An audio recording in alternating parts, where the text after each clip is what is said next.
السلام علیکم۔ Doctor Muhammad Riaz veterinary clinic and pharmacy چوک شادی پورہ لاہور۔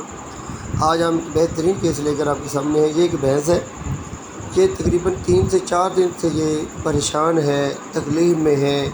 یہ کچھ چیز کھاتے وقت اس کو بہت زیادہ یعنی کہ اپنا منہ اوپر کو اٹھا لیتی ہے اور منہ سے جھاگ اور منہ کھول کر رکھتی ہے، اور اس کا منہ اور اس کے ساتھ جبڑے اور نتنے وغیرہ بھی سوجے ہوئے ہیں، اور اس کے ساتھ ساتھ یہ بھینس چارہ بھی کھاتی ہے، جگالی بھی کرتی ہے، لیکن کم مقدار میں، کبھی کبھی منہ بھی کھول لیتی ہے۔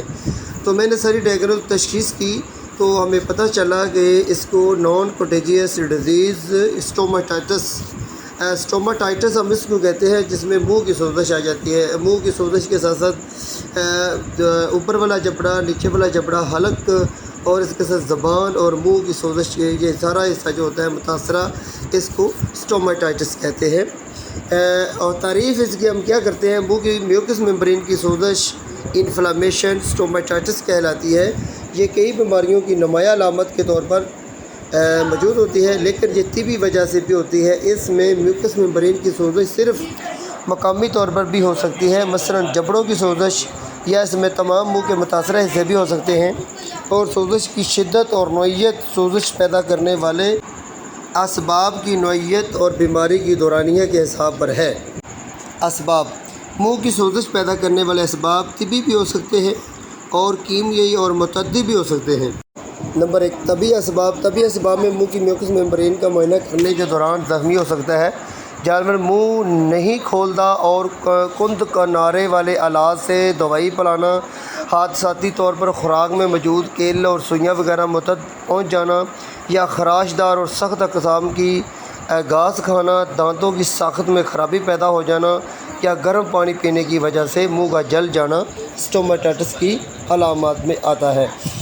کیمیکل کے اسباب کی وجہ سے بھی منہ کی سوزش آ سکتی ہے۔ تیز ادویات کا دینا، کلور ہائیڈریٹ، مرکری، بلیسٹر، حادثاتی طور پر الکلیوں اور تیزاب کا پی جانا، زہروں کا کھا جانا، تیز دوائیاں مثلا آرسینک، پارے اور آیوڈائڈ کے مرکبات زیادہ عرصے تک استعمال کرنا بھی اسٹوماٹائٹس کا سبب ہو سکتے ہیں۔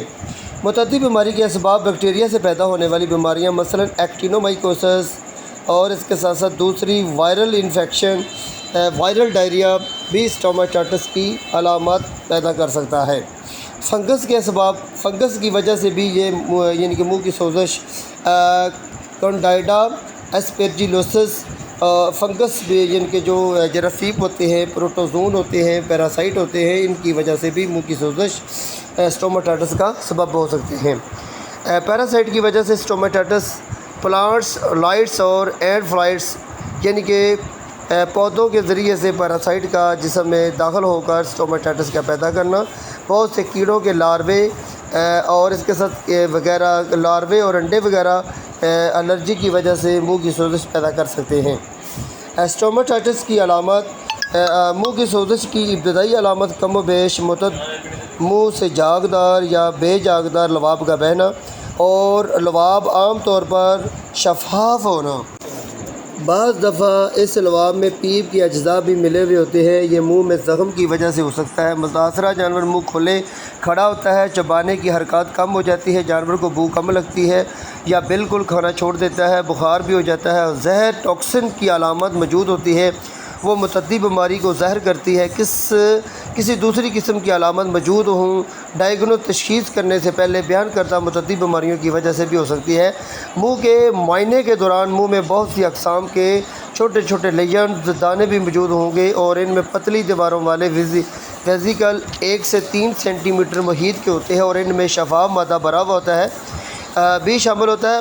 جب پھوٹتے ہیں تو تیز کنارے والے کم گہرے السر بن جاتے ہیں۔ انفیکشن کی ابتدائی حالتوں میں میوکس ممبرین کی توڑ پھوڑ ہو جاتی ہے، وہ عام طور پر علیحدہ مردہ خلیات کی صورت میں دکھائی جا سکتی ہیں۔